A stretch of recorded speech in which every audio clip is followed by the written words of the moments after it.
திமுக வராது, ஏடிஎம்கே ஜெயிக்கும். விலைவாசி ஏறி போச்சு, எல்லாம் வீட்டு வரி. நானே நான் 4000 கட்டினதுக்கு 16,000 போட்டுக்கிறான் வீட்டு வரி. ஏமா அவனுக்கு ஓட்டு போடுவான். எல்லாமே ஏறி போச்சு. இந்த திமுக ஆட்சி நிறைய கொலை குத்து இதெல்லாம் நிறைய இருக்குது. ஏடிஎம்கே வரும்னு கண்டிப்பாக நினைக்கிறேன் மேடம். ஏன்னா சட்டம் ஒழுங்கு சரியில்லை. இவங்க வரும்போது இதை பண்ணுறேன் அதை பண்ணுறேன் என்னவோ சொன்னாங்க. வந்த உடனே கரண்ட் பில்லு 4 வாட்டி ஏற்றியாச்சு, வீட்டு வரி ஏற்றியாச்சு, ட்ரைனேஜ் வரி ஏற்றியாச்சு. ஏற்றாத வரி ஒன்றுமே கிடையாது.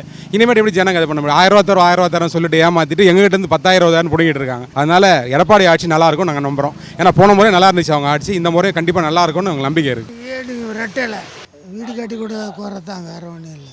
ஓட்டு வீட்டில் தான் கிடக்குறேன். மா சுப்பிரமணி வீடு கட்டி தரேன்னாரு, இன்னும் கட்டி கொடுக்கல.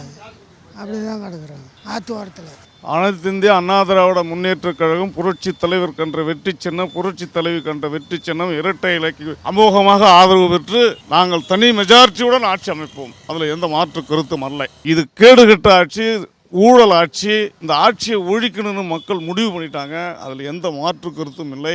எங்கே பார்த்தாலும் கற்பழிப்பு, கொள்ளை சம்பவங்கள் நடந்து கொண்டே இருக்கிறது. இது இப்படியே விட்டால் இந்த ஆட்சிக்கு முடிவு கட்டுறதுக்கு மக்கள் தயாராக விட்டார்கள். அதிமுக தாங்க. எதனால அவங்க செயல்பாட்டெல்லாம் கரெக்டாக இருக்குது. ஒத்துழைச்சி எல்லா கட்சியும் ஒன்றா அதிமுகவோட சம்மந்தப்பட்டோம். தினகரன், சசிகலா, எடப்பாடி, இவங்க எல்லாம் ஓபிஎஸ் எல்லாம் சொல்ல முடியாது.